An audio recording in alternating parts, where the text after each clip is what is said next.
Hello दोस्तों, ग्रूफर पर दोबारा खुश आमदीद। किसी ने मुझसे पूछा है जी कि टेक्सटाइल मैन्युफैक्चरिंग के लिए ऊडू 19 को या फिर ऊडू को अगर इम्प्लीमेंट करना है तो उसमें क्या किस तरीके से हम उसको कॉन्फ़िगर कर सकते हैं, ख़ास तौर पर जो मैन्युफैक्चरिंग है उसको कैसे कॉन्फ़िगर किया जा सकता है।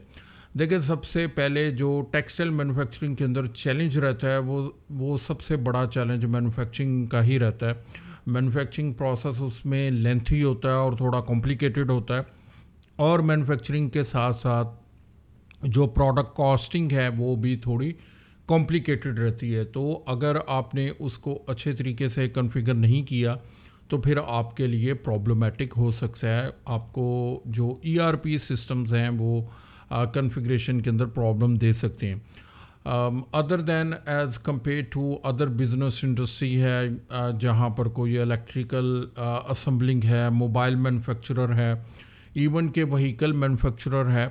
ऑल दो के वहाँ पर भी कॉम्प्लिकेशंस होती हैं, लेकिन as compare to textile manufacturing यहाँ पर थोड़ी डिफरेंट किस्म की जो कॉम्प्लिकेशंस हैं वो आती हैं।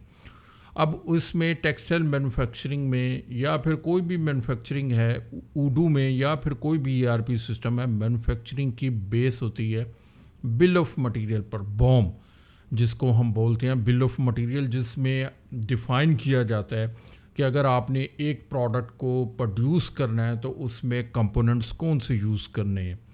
अच्छा, जो टेक्सटाइल मैन्युफैक्चरिंग है जिसमें अगर कोई भी कंपनी जो ये सो आपके जो प्रेट है ये टी शर्ट्स बना रही हैं, इवन के अपैरल भी टी शर्ट्स बना रही हैं, या फिर कोई ड्रेस शर्ट्स बना रही हैं, लेडी सूट बना रही है, या फिर अनस्टिच कपड़ा, प्रिंटेड कपड़ा वो मैन्युफैक्चर कर रहे हैं, तो इस तरह के बिजनेस से जो रिलेटेड हैं तो उसमें जो मेजर आपका जो रॉ मटेरियल होता है उसमें एक ही मेजर रॉ मटेरियल रहता है और वो होता है फैब्रिक। अब फैब्रिक है, अब फैब्रिक डिफरेंट फॉर्म्स में अवेलेबल होता है जब तक वो आपका जो सूट है उसमें उसकी कटिंग नहीं हो जाती। एक आपका पूरा जो जिसको सूट बोलते हैं 5 या 6 या 7 मीटर का मेंस है या फिर वुमेन है, जब तक आपकी वो कोई शर्ट में कन्वर्ट नहीं हो जाता तो वो फैब्रिक आपका डिफरेंट शेप्स में रहता है। अब सबसे पहली उसकी शेप कौन सी होती है कि वो एक रॉ ग्रे में रहता है, जिसमें हम जो टेक्सटाइल इंडस्ट्री से रिलेटेड हैं वो समझ जाएंगे कि उसको वीविंग बोलते हैं, जिसमें जो धागा है वो लूम्स पर जाता है और धागा वीव होने के बाद एक कपड़ा बनाता है जिसको ग्रे बोला जाता है और धागे को यान बोला जाता है। तो ये पहली शेप आती है ग्रे की।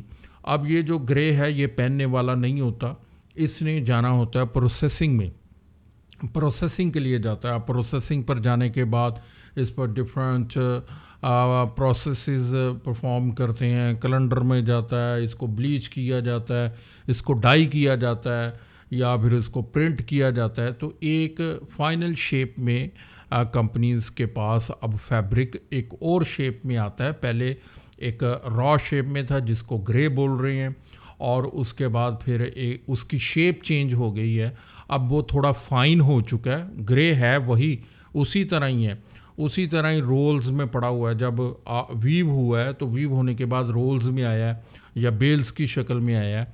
अब वो डाई के लिए गया, प्रोसेसिंग पर गया, डाइंग के लिए गया या प्रिंटिंग के लिए गया, तो वहाँ से आने के बाद अब वो उसी तरह बेल्स में पड़ा हुआ है या रोल्स में पड़ा हुआ है, बल्क में पड़ा हुआ है, लेकिन उसकी शेप अब चेंज हो चुकी है, अब वो फाइन हो चुका है और अब वो पहने के काबिल है।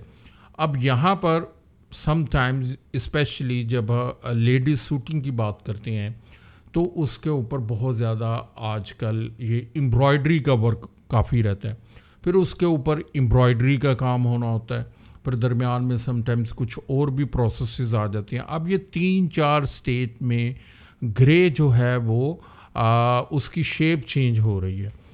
अब ज़्यादातर जो ये टेक्सटाइल मैन्युफैक्चरर्स हैं पाकिस्तान में अगर बात करें तो फैसलाबाद में ज़्यादातर ये मैन्युफैक्चरर्स हैं, और वहाँ पर उन्होंने ईआरपी सिस्टम्स बहुत कम है अभी, इतना ट्रेंड अभी आहिस्ता आहिस्ता आ रहा है। आज भी 2025 में भी कुछ कंपनीज होंगी, हम उनको काउंट कर सकते हैं, इतनी थोड़ी कंपनीज में अभी भी कोई स्मार्ट सॉल्यूशंस हैं। अदरवाइज़ वही पुराने जो टेलर मेड एप्लीकेशंस हैं उन्हीं को ही वो रन कर रहे हैं। अब उसमें वो क्या करते हैं, वो ग्रे उसको जो पहला कपड़ा है उसका सिस्टम में एक आइटम कोड ओपन कर लेते हैं। अब उस आइटम कोड को एंड तक वो कैरी करके लेके जाते हैं और एंड तक जब तक वो एक पीस जनरेट नहीं कर लेते तो उसको वो उसी आइटम कोड को वो आगे मूव करती हैं। डिफरेंट उसके स्टेटसेस के साथ उस आइटम कोड को मेंटेन करती हैं कि अब उसके साथ उन्होंने लगा दिया जी कि अब ये एम्ब्रॉयडर्ड फैब्रिक है, या उससे सबसे पहले ग्रे फैब्रिक उन्होंने लगा दिया, ग्रे का एक टैग लगा दिया, या फिर एक लोकेशन ओपन कर ली जहाँ पर उन्होंने कह दिया जी कि इस लोकेशन पर पड़ा हुआ है तो ये ग्रे है। अब उस लोकेशन से दूसरी लोकेशन के ऊपर गया है जी, डाइंग से में चला गया है तो डाइंग में पड़ा हुआ है, और उसके बाद डाइंग से वापस रिसीव हो गया है तो एक दूसरी लोकेशन के ऊपर अब ये डाइंग है। या फिर आइटम कोड के साथ जब उन्होंने स्टॉक के अंदर मूव किया वहाँ पर कोई टैग लगा दिया, और जब एम्ब्रॉयडरी के लिए गया वहाँ पर टैग लगा दिया, या वहाँ से जब एम्ब्रॉयडरी के बाद वापस आया टैग लगा दिया, या फिर डिफरेंट लोकेशन के ऊपर फेंक दिया, डिफरेंट जगहों के ऊपर फेंक दिया। तो लेकिन आइटम कोड उनका सेम रहता है। That is the incorrect practice. सबसे पहले तो आपको एक चीज़ समझ लेना चाहिए कि जब कोई भी प्रोडक्ट, कोई भी चीज़ है जब वो अपनी शेप चेंज कर लेती है तो वो एक डिफरेंट प्रोडक्ट है।